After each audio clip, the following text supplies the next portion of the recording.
同學們大家好，今日我哋要睇嘅係2016年 DSE 卷1嘅第14題。咁呢個題目就係語譯題嚟嘅。咁大家都知㗎啦，其實 DSE 近年都有出語譯題嘅，咁但係就唔係2分，唔係3分，而係2分。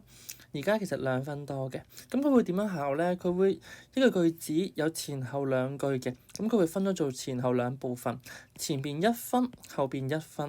咁但係呢個因為2016年啦，當年嘅題目，咁所以以前就3分。咁3分係點咧？3分就係佢喺呢一句入邊咧，佢抽取3個考核嘅字詞位。譬如佢呢一條咧，其實佢就係想考你個兄弟一生，然之後個子字同埋個從字。咁就係考你呢3個地方，即係當年啊，就係考呢個、呢個同埋呢個。咁其他字咧，你唔譯都得嘅。咁但係咧喺考嘅時候咧，其實你係唔知道佢出咗邊一啲重點字詞嚟考㗎。咁所以好多時候同學嘅選擇都會譯晒。咁呢個係第一樣嘢。第二樣嘢想提醒同學就係，因為咧喺考試嘅時候咧，多數咧其實會選擇。即係而家啦，多數係獨立計分啊，即係前邊1分，後邊1分。所以即使同學發現，前邊我唔識喎，你都照譯後邊，話唔定執到啲分咧咁樣。咁我哋望一望啦，第5呢一句咧出自第5段嘅。第5段咧就係佢話啦，客人咧就雜質問我啦，咁呢個我咧就應該係阿倪希咯，就應該係作者啦，即係倪希。咁咧佢就話貴子即係弟弟咧。即係阿細佬啊，因為俾咗我啦，排行最少弟弟，就話你細佬咧中意舉債遊玩啊嘛。咁呢個子字咧，應都係你嘅意思啦。即係客人同作者講就話你嘅兄弟啦，你啦。咁我同學咧，即係有時讀得《論語》多咧，就會有時會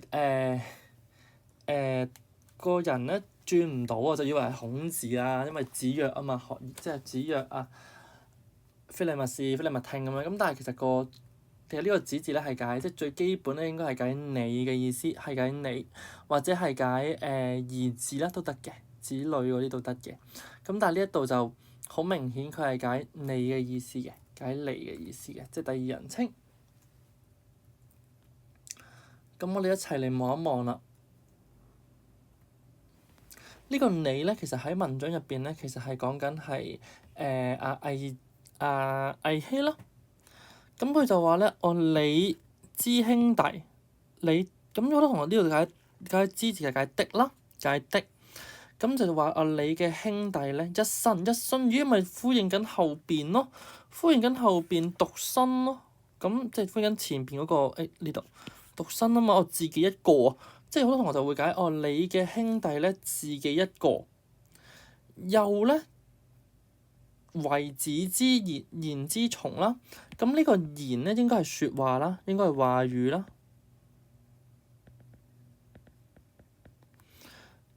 為咧應該係字啦，唯一啊嘛，子又子咧，咁呢個係説話，呢個係為，咁呢個從字嘅動詞啦，呢個從咧係解跟從啦。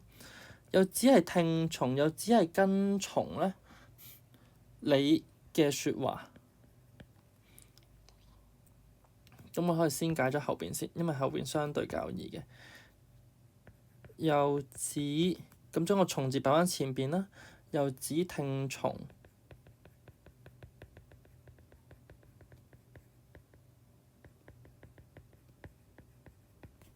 你嘅説話啦。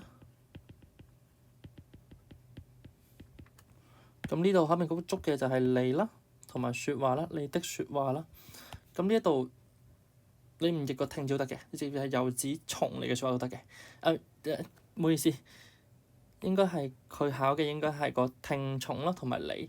咁所以呢個説話你唔譯都得嘅，但係基本上你都會譯埋佢噶啦，你唔會唔譯佢嘅。咁因為你唔知道佢考咩。咁呢個問題就係子之兄弟一生啦。嗱，如果以啱啱我哋嘅解法，你嘅兄弟咧自己一個，又只聽從你嘅説話，其實你會發現兩句咧唔係好通㗎，即係個前後關係唔係好通，因為個又字啊嘛，即係和嘅意思，即係呢兩個應該係平衡嘅。咁你嘅兄弟自己一個，又只聽從你嘅説話。其實呢個又好明顯怪怪地嘅，應該變做但啦，即係你嘅兄弟自己一個，但係佢聽你嘅講，你嘅講法喎，咁佢而家咁先至合理噶嘛，中間如果變個但佢呢度用又喎，又嘅意思即係話呢兩句應該係有關嘅，佢自己一個又聽你嘅説話，咁你發現應該怪怪地，因為細佬會聽阿哥嘅説話，代表阿哥講嘅嘢細佬係信嘅，或者細佬覺得係重要嘅，咁所以呢一度應該要呈現到兄弟之間嘅關係，而唔係淨係講話細佬自己一個，佢又聽你講，因為個又字反映咗唔應該兩句嘅關係唔應該係咁。咁其實咧，如果從咁，所以呢一度我哋應該要知道就係，其實前邊呢個位咧應該要反映到兄弟嘅關係係親密㗎。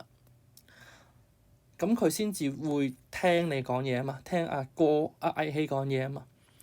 咁而呢一度如果要譯嗰係點咧？嗱，個子字一定譯到嚟㗎啦。咁個問題就係個之同埋兄弟一身啦。嗱，呢個之字咧，其實咧坦白講係好困難嘅，因為呢個之字咧，其實咧喺漢典入邊，即係喺字典入邊，其實佢可以解做咩咧？佢解好多個字，因為呢個係文言虛詞。咁但係呢個之字咧，其實係解和，你和兄弟，即係你和你，即係你哋兄弟一體啊！即係你和兄弟，你和兄弟咧係情同手足啊！或者係一身啊嘛，即係一體啦。兄弟一體嘅意思，即係話你同你細佬咧係兄弟至親，或者骨肉相連啦。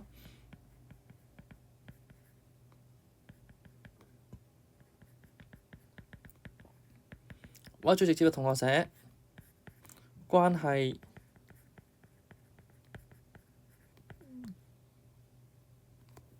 密切都得嘅，